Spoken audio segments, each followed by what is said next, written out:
Pole BJP exit ಆಗತ್ತೆ ಅಧಿಕಾರದಿಂದ, ನಾವ್ ಎಂಟ್ರಿ ಆಗ್ತೀವಿ ಅನ್ನೋದು ರಾಹುಲ್ ಗಾಂಧಿ ಅವರ, ಸಿದ್ದರಾಮಯ್ಯನವರ, ಡಿ ಕೆ ಶಿವಕುಮಾರ್ ಅವರ, INDA ನಾಯಕರ ವಿಶ್ವಾಸ.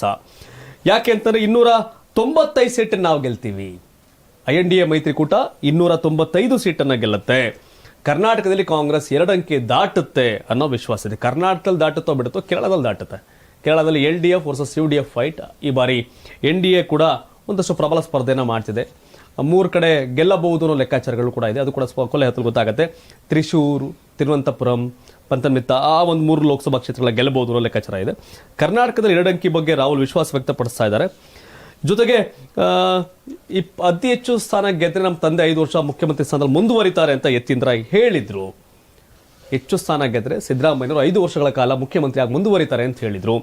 ಹೆಚ್ಚು ಸ್ಥಾನ ಗೆಲ್ಲದಿದ್ರೆ ಏನು ಬೇಗ ಇಳಿತಾರ ಅನ್ನೋ ಪ್ರಶ್ನೆಗೂ ಕೂಡ ಉತ್ತರ ಇವತ್ತು ಸಿಗುತ್ತೆ. ಕ್ಷಣಗಳನ್ನೇ ಆರಂಭ ಆಗಿದೆ. ಇನ್ನು ಕೆಲ ಹೊತ್ತಿನಲ್ಲಿ ಮಾತಾಡಲಿಕ್ಕೆ ಶುರುವಾಗುತ್ತೆ. ನಿಮ್ಗೆಲ್ಲರೂ ಕೂಡ ಕಂಪ್ಲೀಟ್ ಅಪ್ಡೇಟ್ಗಳನ್ನ ನಾವು ನಿಮಗೆ ಕೊಡ್ತಿರ್ತೀವಿ. ಜಸ್ಟ್ ವಾಚ್ ಮಾಡ್ತೀರಿ. ಕರ್ನಾಟಕ ಟಿವಿ, ನ್ಯಾಷನಲ್ ಟಿವಿ, ಸುದ್ದಿ ಮನೆ, ಪ್ರತಿಧ್ವನಿ ಎಲ್ಲ ಡಿಜಿಟಲ್ ಮೀಡಿಯಾಗಳು ಕೂಡ ಇವತ್ತು ಕೊಲಾಬ್ರೇಷನ್ ಅಲ್ಲಿ ನಾವು ನಿಮಗೆ ಫಲಿತಾಂಶವನ್ನು ಕೊಡ್ತಾ ಇದ್ದೇವೆ. ನಮ್ಮ ಟೀಮ್ಗೆ ಹೇಳ್ತೀನಿ, ಅದನ್ನ ಬಾಟಮ್ ಟ್ಯಾಲಿನಲ್ಲಿ ಎಲ್ಲ ಚಾನಲ್ಗಳ ಏನು ಮೆಗಾ ರಿಸಲ್ಟ್ ಅಪ್ಡೇಟ್ಸ್ ಸಂಬಂಧಪಟ್ಟಂತ ಟ್ಯಾಲಿಯನ್ನು ಕೂಡ ಅಪ್ಡೇಟ್ ಮಾಡಿ ಅಂತ ನಮ್ಮ ಶಶಿಗೆ ನಾನು ಹೇಳ್ತೀನಿ. ಜೊತೆಗೆ ನಮ್ಮ ಟೀಮ್ ಇವತ್ತೆಲ್ಲರೂ ಕೂಡ ಇಡೀ ದಿನ ನಿಮಗೆ ಫಲಿತಾಂಶವನ್ನ ಕ್ಷಣದ ಫಲಿತಾಂಶವನ್ನು ಕೊಡಲಿಕ್ಕೆ ನಾವು ಇದು ಮಾಡ್ತೀವಿ.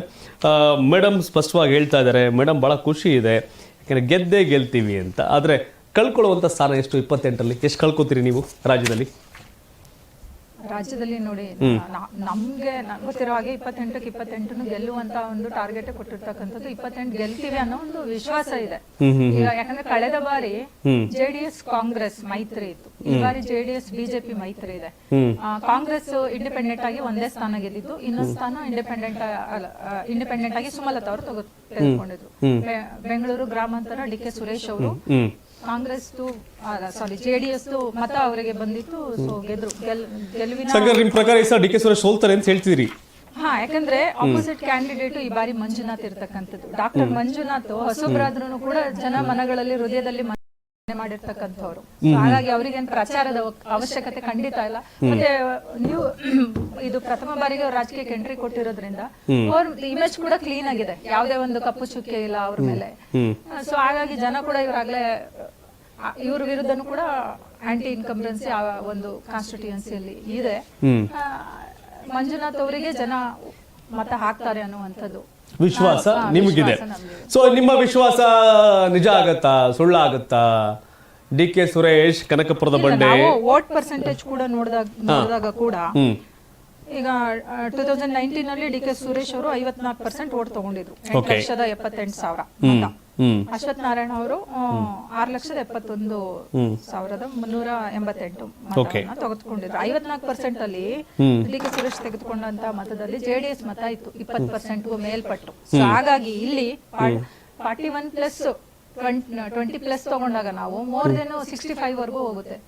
ಸೊ ಹಾಗಾಗಿ ಆ ವೋಟ್ ಪರ್ಸೆಂಟೇಜ್ ನೋಡಿದಾಗ ರಾಜಕಾರಣದಲ್ಲಿ ಇನ್ನೊಂದಷ್ಟು ಮತಗಳು ಈ ಬಾರಿ ಆಡ್ ಆಗಿರ್ತಕ್ಕಂಥದ್ದು ಹೊಸದಾಗಿ, ಅದು ಒಂದು 10,000 ಮೇಲಿರೋದ್ರಿಂದ ಖಂಡಿತವಾಗ್ಲೂ 70,000 ಲೀಡಲ್ಲಿ ಗೆಲ್ಲುವಂತ ಚಾನ್ಸಸ್. 70,000 ಲೀಡಲ್ಲಿ ಗೆಲ್ತಾರೆ ಮೇಡಮ್. ನಾನು ಬೆಳಗ್ಗೆಯಿಂದ ನಾನು ಬೆಳಗ್ಗೆಯಿಂದ ಯಾರ್ಯಾರು ಗೆಸ್ಟ್ ಏನೇನು ಮಾತಾಡ್ತಾರೆ ನಾನು ರೀಕಾಲ್ ಮಾಡ್ತಿರ್ತೀನಿ. ಆಮೇಲೆ ಇಲ್ಲಿ ಕುಮಾರ್ ಎಸ್ ಗೌಡ ಒಂದು ಪ್ರಶ್ನೆ ಮಾಡಿದ್ದಾರೆ ನಿಮಗೆ ಆಡಿಯನ್ಸ್. ಮೇಡಮ್, ಎಷ್ಟು ನೀವು ಉದ್ಯೋಗವನ್ನು ಸೃಷ್ಟಿ ಮಾಡಿದಿರಿ? ನರೇಂದ್ರ ಮೋದಿ ಎಷ್ಟು ಉದ್ಯೋಗ ಸೃಷ್ಟಿ ಮಾಡಿದ್ದಾರೆ ಅದನ್ನು ಹೇಳಿ ಅಂತ ಕೇಳ್ತಾ ಇದ್ದಾರೆ ಕುಮಾರ್ ಎಸ್ ಗೌಡ ಅನ್ನೋರು. ನೋಡಿ, ಉದ್ಯೋಗ ಸೃಷ್ಟಿ ಮಾಡುವುದು ಅಂತಂದ್ರೆ ಮಧ್ಯ ಜನಗಳದ್ದು ಅವ್ರದ್ದು ಕೂಡ ಪ್ರಶ್ನೆಗಳನ್ನ ನಿಮ್ಗೆ ಕೇಳ್ತಿರ್ತೀನಿ ಮೇಡಮ್. ಆಗ್ಲಿ ಹೇಳೋಣ, ನಮ್ ಕೈನಲ್ಲಿ ಆದಷ್ಟು ಮಾಡೋಣ, ನಮ್ಗೆ ಗೊತ್ತಿರುವಂತದ್ದು. ಈಗ ಉದ್ಯೋಗ ಸೃಷ್ಟಿ ಮಾಡುವಂತದ್ದು ಅಂತಂದ್ರೆ ಅದು ಇಷ್ಟು ನಂಬರ್ಸ್ ಕೊಡ್ಬೇಕು ನಾವು ಅಂತ ಏನು ಇಲ್ಲ.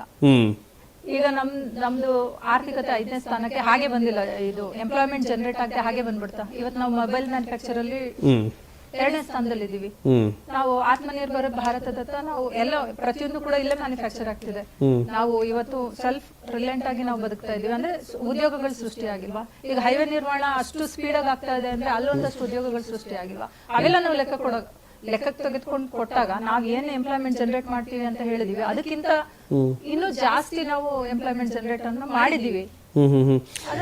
ಇಲ್ಲಿ ಐ ಥಿಂಕ್ ಏನಂತಂದ್ರೆ ನೇರವಾಗಿ ಲಾಭ ಲೆಕ್ಕ ಸಿಗೋ ಅಕೌಂಟ್ ನೀವೇನು ಅಮೌಂಟ್ ಹಾಕ್ತಾರಲ್ಲ ಆ ಟೈಪ್ ಲಾಭ ಆದಂಥದ್ದು ಏನಾರು ಇದೆಯಾ ಅನ್ನೋ ರೀತಿ ಪ್ರಶ್ನೆ ಇದೆ ಅಂತ ಕಾಣ್ತಾ ಇದೆ. ಸೊ ಆ ಥರದ ಲಾಭಗಳು ಕೂಡ ಜನ ನಿರೀಕ್ಷೆ ಮಾಡ್ತಾರೆ. ನೀವು ನಮ್ಮ ಅಕೌಂಟ್ಗೆ ಎಷ್ಟು ಬಂತು, ಕೈಗೆ ಎಷ್ಟು ಸಿಕ್ತು ಅನ್ನೋ ಲೆಕ್ಕಾಚಾರಗಳು ಇರ್ತವೆ.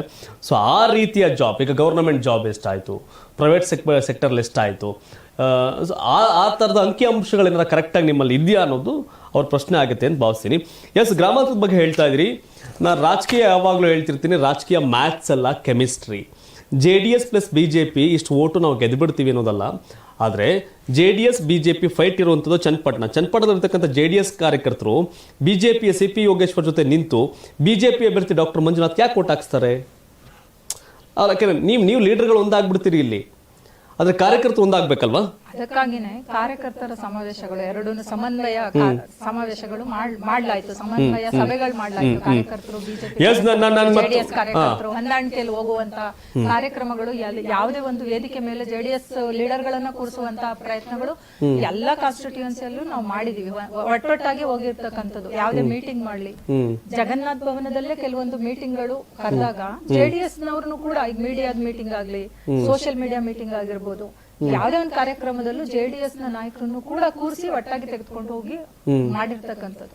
ಅದು ಒಂದು ಸಮನ್ವಯ ಸ್ಥಾಪನೆ ಆಗ್ಲಿ ಅಂತ. 100% ಆಗದೆ ಇದ್ರು 70-80% ನಮ್ಗೆ ಆಗಿರ್ತಕ್ಕಂಥದ್ದು ಅನುಕೂಲತೆಯನ್ನ ತಂದು ಕೊಡುತ್ತೆ ಖಂಡಿತವಾಗ್ಲೂ.